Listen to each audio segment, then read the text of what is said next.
The trouble started the very day Uloma overheard half a conversation that was not even meant for her. She was returning from the stream with her yellow bucket on her head when she passed by the back of her hut and heard her husband Okoro whisper, "I hope Uloma doesn't find out. It will spoil everything." No. Uloma froze. Her eyes widened.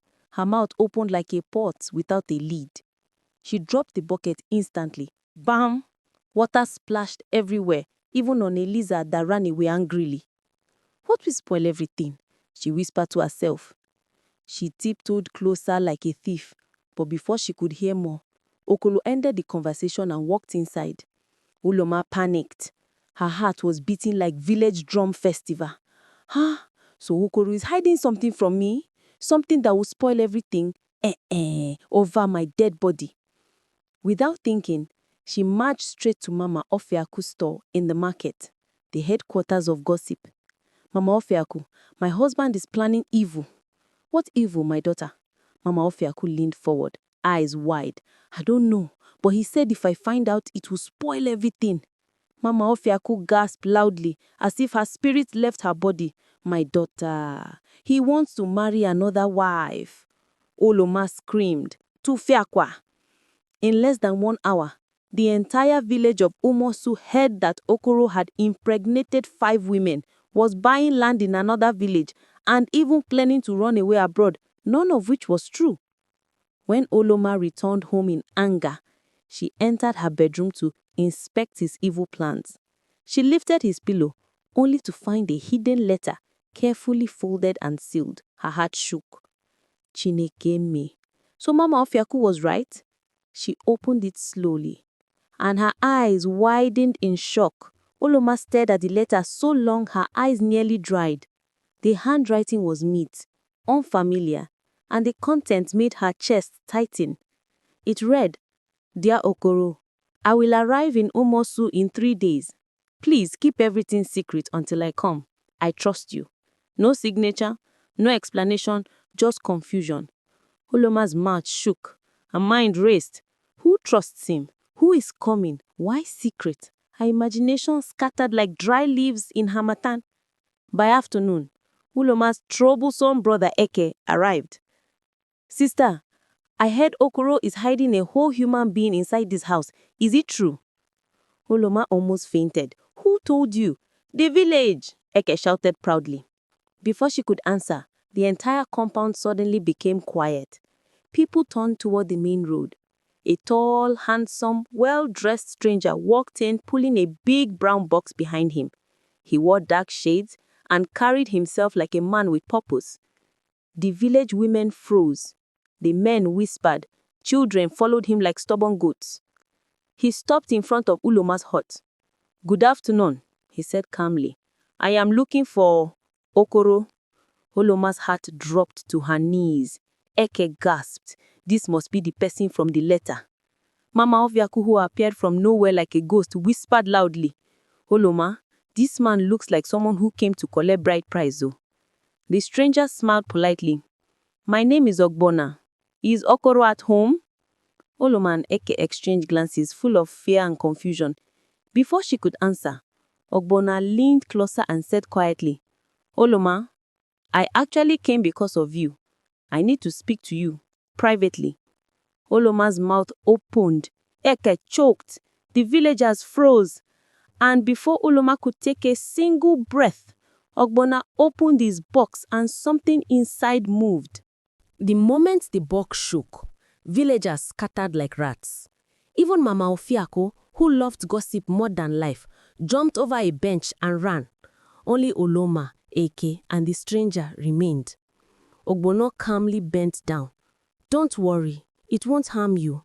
"What is inside?" Uloma shouted, hiding behind Eke. "Something very important," he said. "Something your husband asked me to bring." Uloma nearly collapsed. "My husband asked you? This is betrayal."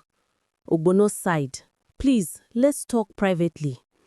Inside the hut, Uloma sat on the bed shaking. Ogbono looked around and spoke gently. "Uloma, the letter you found, it was for something special." "Special?" Uloma's voice trembled. "Is he planning to marry another wife?" Ogbono laughed. No, no, nothing like that. Then what? She pressed. Ogbono breathed deeply. Okono made a promise years ago. A promise that concerns you. Uloma blinked. Me? Before Ogbono could explain further, Nwaka Ego barged in without knocking. Uloma, I heard your husband imported a secret child from another village. Uloma screamed. Jesus! Ogbono shook his head. Please calm down. Let me explain. But before he could finish, they heard Okoro's voice outside, whispering urgently to someone. The three of them rushed to peek through the window. There was Okoro, talking in low tones with a small girl holding a cloth bag. Uloma gasped. Ah, he has brought the secret child already. Ogbono rubbed his forehead. This is not what you think. But Uloma didn't listen. Her chest was burning. Her eyes were wet. Ogbono, tell me the truth, she cried. The next morning, the whole of Umosu was on fire with rumors. Children ran around shouting, Uloma's husband has 2 wives. Women gathered at the market, forming small circles. Men sat under the big Udala tree, shaking their heads in pity. Uloma could not bear it anymore. She stormed into the village square. I want to report my husband to the elders, she shouted. The entire square froze instantly. The elders gathered, Pa Okafo, Pa Naji, and Pa Ngbe. They sat under the shade waiting for the matter.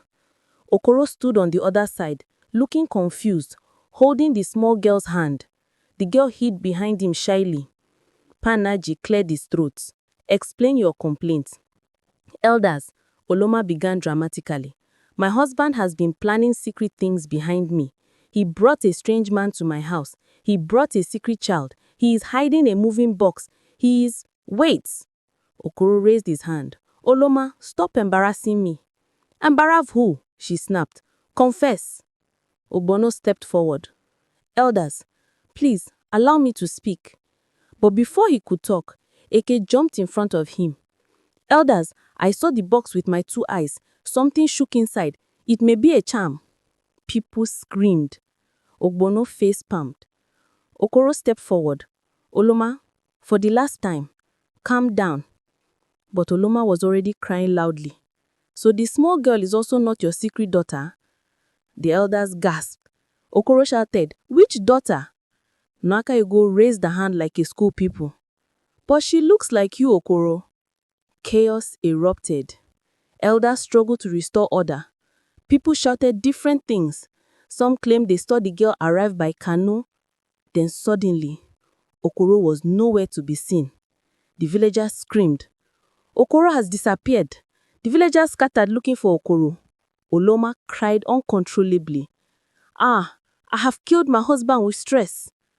Minutes later, Ogbono finally managed to gather some people. Let's search behind the farm road, he suggested. They followed him with lanterns.